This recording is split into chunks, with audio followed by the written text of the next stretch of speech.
మాట మీ పాట programme start చేసే టైం అని మీ అందరికీ తెలుసు. ఈ రోజు మన గెస్ట్ ఎవరా అని మీ అందరూ వెయిట్ చేస్తుంటారని తెలుసు. మీతో పాటు నేను కూడా చాలా ఈగర్ గా వెయిట్ చేస్తున్నాను, ఎందుకంటే నాగేశ్వరరావు గారు ఇప్పటి వరకు రివీల్ చేయలేదు అసలు గెస్ట్ ఎవరోను. ఎంత అభియోగం ఓపిస్తారండి. అభియోగం కాదు, శ్రోతలకి ఇది క్వశ్చన్ మార్కే కదండి. వర్షం పడుతుందని దీంట్లో ఆ మూడ్లోకి వెళ్ళిపోయాను నేను.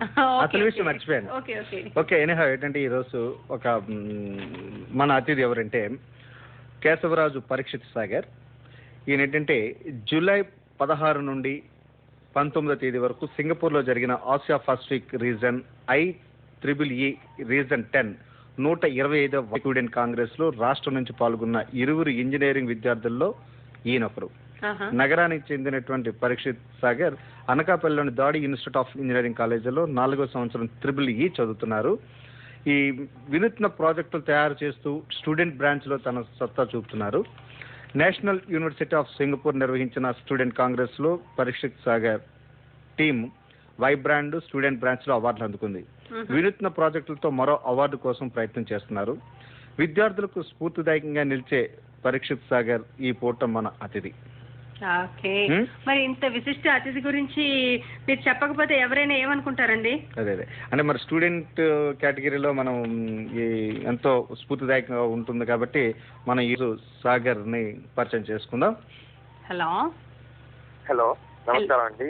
నమస్కారం అండి, welcome to rainbow Vizag FM 102. ఇదో అల్లరి కెరటం. హలో కేశవరాజ్ పరీక్షిత్ సాగర్, మీరు ఈ మధ్య సింగపూర్ లో సాధించిన విజయం గురించి చెప్తారా? సార్, మా కాలేజ్ లో నేను 2006 లో జాయిన్ అయ్యాను కాలేజ్ లో.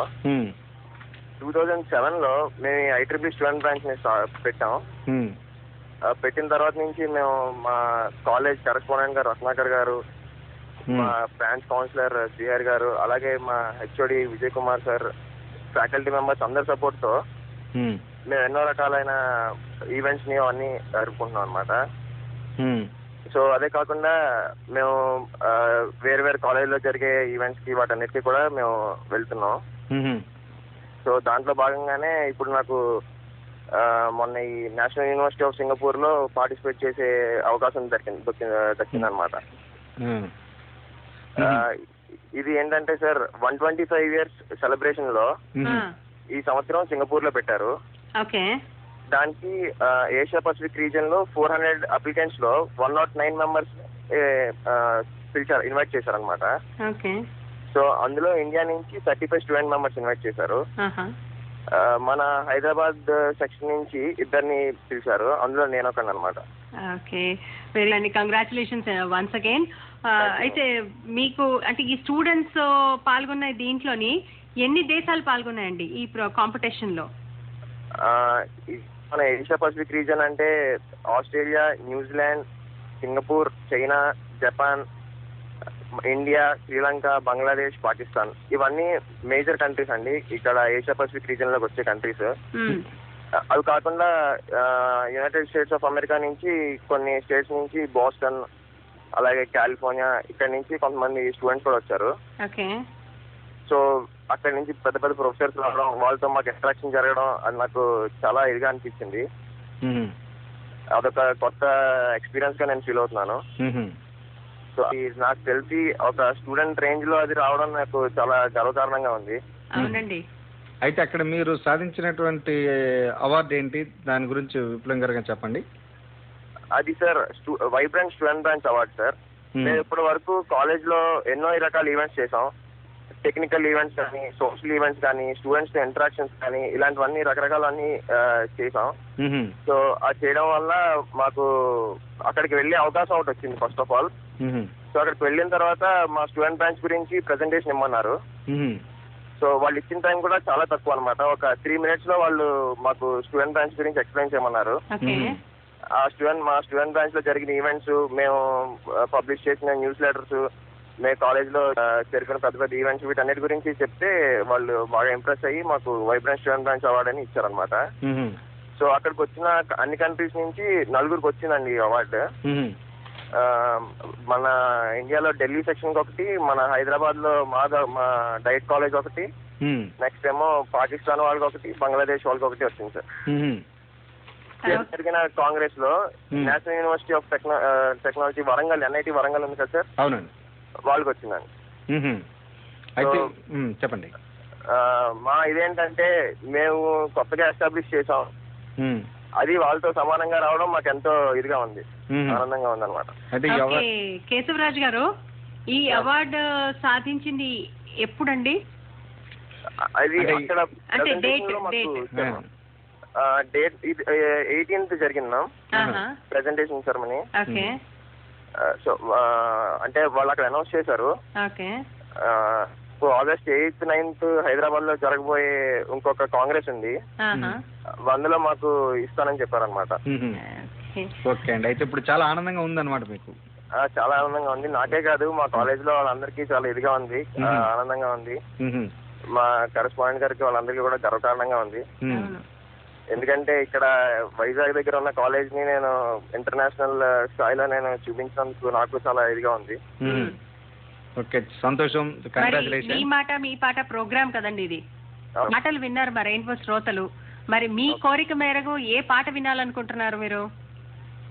నేను మార్నింగ్ రాగా సినిమాలోని సాయి యశోద సాంగ్ ఉంది కదా, ఆ సాంగ్ నేను విందాం అనుకుంటున్నారు. ఇంకేమైనా టేస్ట్, మీ టేస్ట్ ఇంకేమైనా? అంటే మీరు యూత్ కదా, కాలేజ్ స్టూడెంట్స్ కాబట్టి కాలేజ్ స్టూడెంట్స్ కి సంబంధించిన చాలా, అంటే జనరల్ గా మీరు మెలోడీ వింటారా లేకపోతే ఫాస్ట్ ట్రాక్ వింటారా? మెలోడీ వింటాను, అలాగే ఫాస్ట్ ట్రాక్ కూడా వింటాను. కాకపోతే నేను రెహమాన్ ఫ్యాన్ ని. ఓకే. సో నాకు యువ సినిమాలోని టైటిల్ సాంగ్ ఉంది కదా, మో యువ యువ, అది వేస్తే మా ఫ్రెండ్స్ కూడా ఇదిగా ఉంటుంది. మీరు ఫ్రెండ్స్ కోసం కోరుతున్నారు? అవును. ఓకే, మీరు విల్ బి బ్యాక్ అగైన్. మీరు కోరిన పాట వినిపిస్తున్నాం, వినండి. Okay right. నాగేశ్వరరావు గారు, మనం చిన్న బ్రేక్ తీసుకుని అదే ట్రాక్ మంచి విని తర్వాత మళ్ళీ పరీక్షతో మాట్లాడదాం.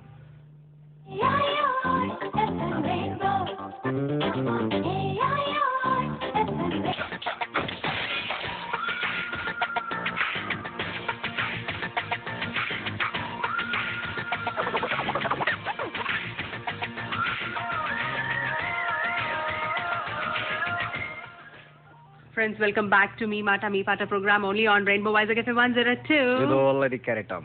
మనం ఉన్నాం ఈ మీ మాట మీ పాట కార్యక్రమంలో. మన అతిథి Keshavaraju Parikshit Sagar. Okay, hello, welcome back sir. Okay. మరి కేశవరాజ్ గారు, ఇంతమంది ఇస్తున్నారు, చాలా మంది స్టూడెంట్స్ ఉంటున్నారు, ప్రెసెంట్ యూత్ ఉంది, అసలు ఇటువంటి అవార్డు కోసం వెళ్ళాలి అన్న థాట్ మీకు ఎలా వచ్చింది? దానికి మీకు స్ఫూర్తి ఎవరు, మీకు ఎవరు ప్రోత్సాహం లభించింది? బేసిక్ గా మా ఇంట్లో మా నాన్నగారు నాకు main inspiration ma'am. Okay. So ఆయనకి ఎన్నో అవార్డ్స్ అవన్నీ వచ్చాయి. నాన్నగారి పేరు ఏంటండి? కేశవరాజు క్షీరసాగర్ గారు అండి. సో ఈయన ప్రైమ్ మినిస్టర్ శ్రమశ్రీ అవార్డు. సో నాకు మెయిన్ ఫస్ట్ ఇన్స్పిరేషన్ ఆయన. ఆ తర్వాత మా కాలేజ్ లో కూడా మాకు ఫ్యాకల్టీ కానీ మా మేనేజ్మెంట్ కానీ ఇలాంటి వాటన్నిటికీ బాగా సపోర్ట్ చేస్తారు. సో నేను వాటి గురించి ఇంటర్నెట్ లో వాటిలో వెతకడం, అలాగే మా ప్రొఫెసర్ శ్రీహరి గారు అని ఆయన నాకు బాగా సపోర్ట్ చేయడం. సో వీటన్నిటిని ప్రోత్సాహంతో నేను ఇలా వెళ్ళగలిగాను. అయితే సార్, ఇప్పుడు ఇదే స్ఫూర్తితో మీరు ఇంకా కొత్త ప్రాజెక్ట్ ఏమైనా ఉందా? సార్ నేను అక్కడ ఒక ప్రాజెక్ట్ ని ప్రెజెంటేషన్ చేశాను, డీప్ రెస్క్యూ అని దాని పేరు. Deep rescue sir.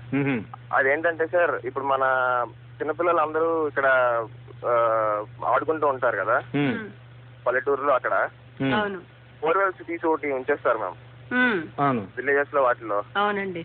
వాటిలో పడిపోయి ఎంతో మంది ఎన్నో రకాలుగా బాధలు పడి, కొంతమంది అయితే ప్రాణాలు కూడా లేకుండా బయటికి రావడం. అవును, ఈ మధ్య బోరుబావిలో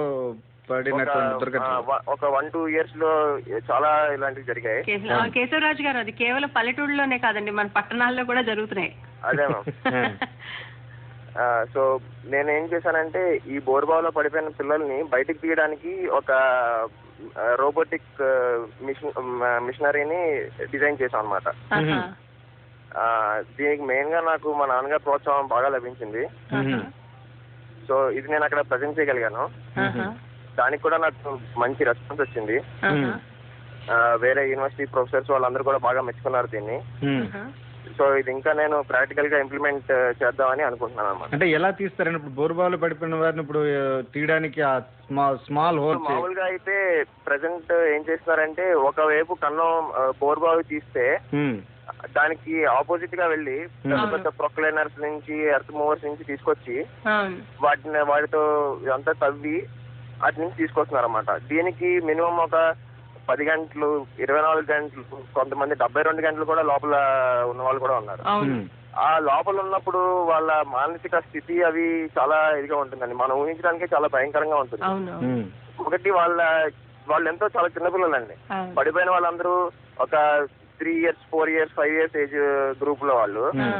సో అలాంటి వాళ్ళకి ఏం చేయాలి ఏమిటి అనేది ఇది కూడా ఉండదు, థాటే రాదు. అందులో అక్కడ ఒక కనిపించదే, సరిగ్గా ఊపిరి సరిగ్గా అందడు, భయం ఏమవుతుందో ఏ క్షణం ఏమవుతుందో తెలియదు. సో ఇలాంటి పరిస్థితి వాళ్ళని అది తీసేందుకు మా నాన్నగారు నేను కలిసి ఇది డిజైన్ చేయడం జరిగింది. అంటే ఏ విధంగా అది మీరు రెస్క్యూ చేస్తారని ఒక మనం ఏమంటాం ట్యూబ్స్ ఉంటాయి కదా సార్, అల్యూమినియం ట్యూబ్స్, వాటన్నిటిని కపుల్ చేసాం. బేసిక్ గా ఈ బోర్వెల్స్ తవ్వే వాటి హైట్ 40 feet నుంచి 150 feet వరకు ఉంటాయండి. సో అంత పొడవగల ట్యూబ్స్ కపుల్ చేస్తాం అనమాట. కపుల్ చేసి దానికి కింద ఎడ్జ్లో ఒక రోబోటిక్ సీట్ లాంటిది అమర్స్తాం. అది దానిపైనేమో ఒక కెమెరాతో పాటు ఒక లైట్. ఈ కెమెరాతో లైట్ ఉంది కదా మ్యామ్, దీన్ని మనం చూడడానికి పైనేమో కంట్రోల్ ప్యానల్, టీవీ దాంతో పాటు పైన పెడతాం అనమాట. సో అది పైనుంచి ఆపరేట్ చేస్తే కింద ఉన్న ఈ సీట్ ఉంటుంది కదండి, ఈ ట్యూబ్స్ కింద సీట్, అది దాని మూవ్మెంట్ ప్రకారం లోపల పడిపోయిన పిల్లల్ని పట్టుకుని బయటకి తీసుకొచ్చే ఇది ఉంటుందండి. అంటే మీరు ఇప్పుడు డిజైన్ చేస్తున్నటువంటి డీప్ రెస్క్యూ రోబోట్ అండి. రోబోట్ ఇప్పుడు దీన్ని ఏదైనా పేటెంట్ హక్కుల కోసం ఏమైనా మీరు ఇచ్చేస్తారండి? అంటే అది యాక్చువల్గా ఇప్పటి వరకు ఎవరు చేయలేదు దాని గురించి. సో అది మేము డిజైన్ చేసాం కాబట్టి దానికి పేటెంట్ చేసుకుందామనే చూస్తున్నాం. మరి అంటే ఇంకా ఇతర సహకారాలు అవి ఇస్తాయేమో అని నేను చూస్తున్నాం. అయితే ఇప్పుడు సార్, అంటే ఇప్పుడు మీరు కొత్తగా అంటే మీ త్వరలో చేపట్టబోయే ప్రాజెక్ట్ ఇది. అవును సార్. అంటే గతంలో ఏదైనా సెమినార్స్ వాటికి మీరు ప్రజెంట్ అయ్యి మీ టాలెంట్ అయినా ప్రదర్శించడం జరిగిందండి? గతంలో అంటే నేను స్కూల్లో ఉన్నప్పటి నుంచి ఎన్నో కాంపిటీషన్స్ లో పాల్గొన్నాను. అలాగే ఇంజనీరింగ్ వచ్చిన తర్వాత నేను ఫస్ట్ ఇయర్ నుంచి ప్రతి సంవత్సరం ఏదో ఒక పెద్ద కాలేజ్ లో వెళ్ళి పార్టిసిపేట్ చేయడం. ఫస్ట్ నేను ఐఐటి ఖరగ్పూర్కి వెళ్ళాను సార్. నేను ఫస్ట్ అప్పుడు స్టెప్ క్లైంబర్ రోబోట్ అని అదొకటి తయారు చేశాను. దానికి అక్కడ మంచి స్పందన వచ్చింది. ఆ తర్వాత మళ్ళీ నాకు ఇక్కడ గీతం కాలేజ్ లో నాకు సెకండ్ ప్రైజ్ ఒకటి వచ్చింది. ఆ తర్వాత మళ్ళీ సెకండ్ ఇయర్ లో ఉన్నప్పుడు ఐఐటి చెన్నైకి వెళ్ళాం. అక్కడ హార్ క్రాఫ్ట్ అని ఒక ఏదో పరికరాన్ని ఒకటి తయారు చేసాం అనమాట. సో ఇవి నేను పెద్ద అచీవ్మెంట్స్ గా అక్కడికి వెళ్ళి ప్రజెంట్ చేయడం అనేది నాకు చాలా ఇదిగా అనిపించింది, గర్వకారణంగా అనిపించింది అనమాట. మాకు వినడానికి చాలా గర్వకారణంగా ఉందండి. ఎందుకంటే ఒక భారతీయుడు దట్టు మన దేశాన్ని రిప్రజెంట్ చేస్తూ ఇటువంటి మంచి అంటే ఒకళ్ళని సేవ్ చేయడానికి మీరు ఇటువంటి ప్రాజెక్ట్ ని తయారు చేస్తున్నారు అంటే ఇట్ ఈస్ రియల్లీ అప్రిషియబుల్ అండి. కేశవరాజ్ పరీక్షిత్ సాగర్ గారు, మరొక క్వశ్చన్ ఏంటంటే జనరల్ గా మీరు ఖాళీ సమయాల్లో ఏం చేస్తుంటారు? అంటే ఇంత బిజీ ప్రాజెక్ట్ చేస్తున్నాం అంటే అసలు ఆ క్వశ్చన్ ఏంటని అనుకోకుండా. మ్యామ్ మాలాగే నాకు కూడా ట్రెక్కింగ్స్ అడ్వెంచర్స్ అంటే చాలా ఇంట్రెస్ట్ ఎక్కువ. ఓకే. సో నేను ఫస్ట్ టైం నేను 9 years లో ఉన్నప్పుడు నేను హిమాచల్ ట్రెక్కింగ్ వెళ్ళాను ఫస్ట్ టైం. సో ఇప్పటి వరకు మరి నాకు తెలిసి 9 years లోపు వాళ్ళు మాత్రం ఎవరు వెళ్ళలేదు. ఆ తర్వాత నేను రీసెంట్ గా మొన్న 2007 లో మళ్ళీ హిమాచల్ ట్రెక్కింగ్ వెళ్ళాను. ఆ తర్వాత మామూలుగా ఇక్కడ అరకు వ్యాలీ కానీ యారాడ కానీ ఇలాంటివన్నీ లోకల్ గా వెళ్తూ ఉంటాం అన్నమాట. ఇవి కాకుండా నేను చేసిన అడ్వెంచర్స్ ఏంటంటే పారాసైలింగ్ ఒకటి చేశాను. ఇలాంటివి అప్పుడప్పుడు ఎక్కడైనా అడ్వెంచర్స్ అవి.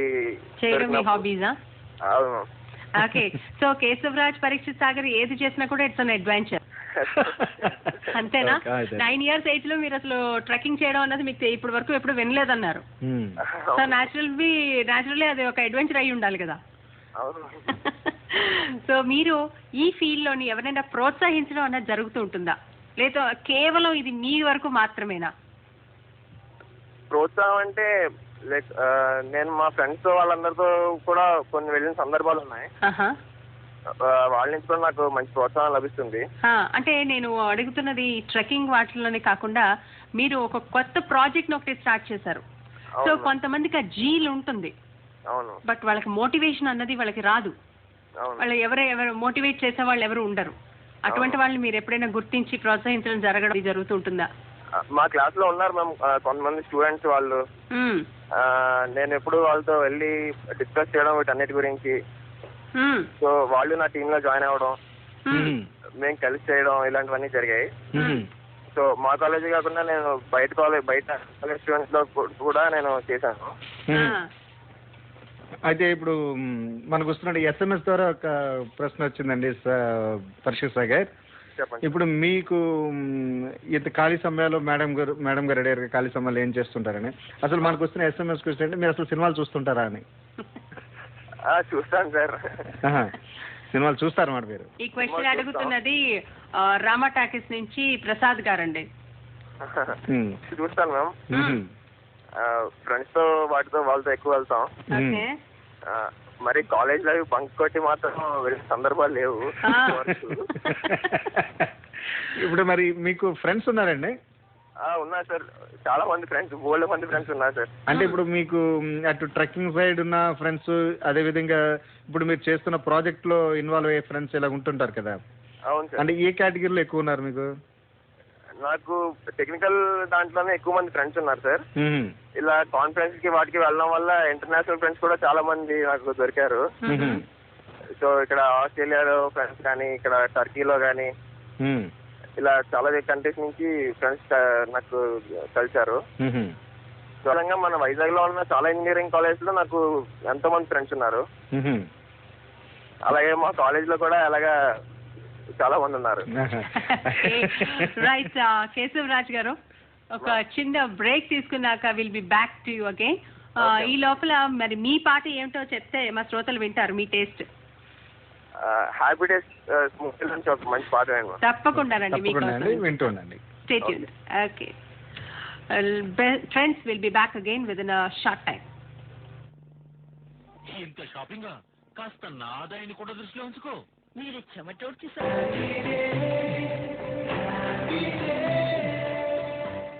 ఫ్రెండ్స్, వెల్కమ్ బ్యాక్ టు రంబోబాజిక ఫ్రమ్ 102 అల్లేటం మీ పాట కార్యక్రమంలో మనం ఉన్నాం. ఈ రోజు మన అతిథి కేశవరాజు పరీక్షిత్ సాగర్. ఈయన ఈ మధ్య అవార్డు అందుకొని వచ్చారు. ఇప్పుడు ఆయన మనతో ఉన్నారు. Hello sir. Hello, welcome sir. Thank you ma'am. Okay, మరి మరొక శ్రోత ఇంకొక క్వశ్చన్ అడిగారండి. వీళ్ళు మధురానగర్ నుంచి SMS పంపించారు. వాళ్ళ పేరు రామకృష్ణ గారండి.